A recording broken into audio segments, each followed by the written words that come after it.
आणि भगिनींनी सगळ्यांना मिळून जे 1 ते 20 जे कॉलनीमध्ये राहतात सगळ्यांच्या मतीने मी बोलते की आपण एकजुटाने आपण सगळ्यांचं मत घेतलेलं आहे आणि आपल्याला पुढे जायचं आहे महासंघाबरोबर.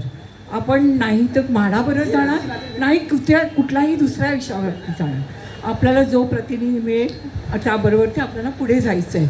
आणि मला हे म्हणायचं आहे की आम्ही एवढी वर्ष आम्ही इथे राहिलेलो आहोत, बरीच वर्ष झाली. मला वाटतं 55 ते 56 पासून आम्ही राहतो आहे इथे. 55 वर्ष ते 56 वर्ष आम्ही इथे राहतो आहे. तर आम्हाला एवढीशा रूमांमध्ये कसं राहायचं? आमची लहान मुलं भावंडं सगळी बाहेर गॅलरीत झोपतात, आजपर्यंत गॅलरीत झोपतात.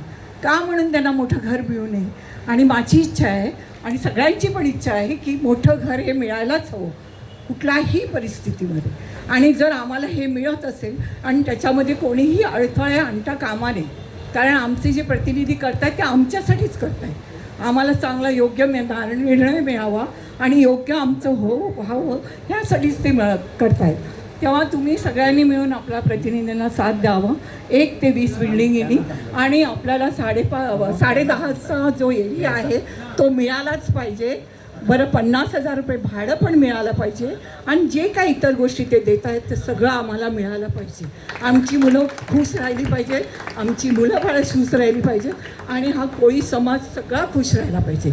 या कोळी समाजासाठी आम्ही लढतो आहोत आणि आम्हाला हे आमचं हक्काचं आहे. बरं, आम्हाला राहताना आम्हाला छोटी घरं काय परवडत नाही, कारण त्यांच्या टोपल्या असतात, त्यांची मोठी मोठी खलबतं असतात, काहीतरी बरेच काही सामान असतं, ते कुठे ठेवणार त्यांनी. आणि एकत्र कुटुंब राहत नाही, तेव्हा मग ते विरार विसाई आणि कुठे कुठे जातात.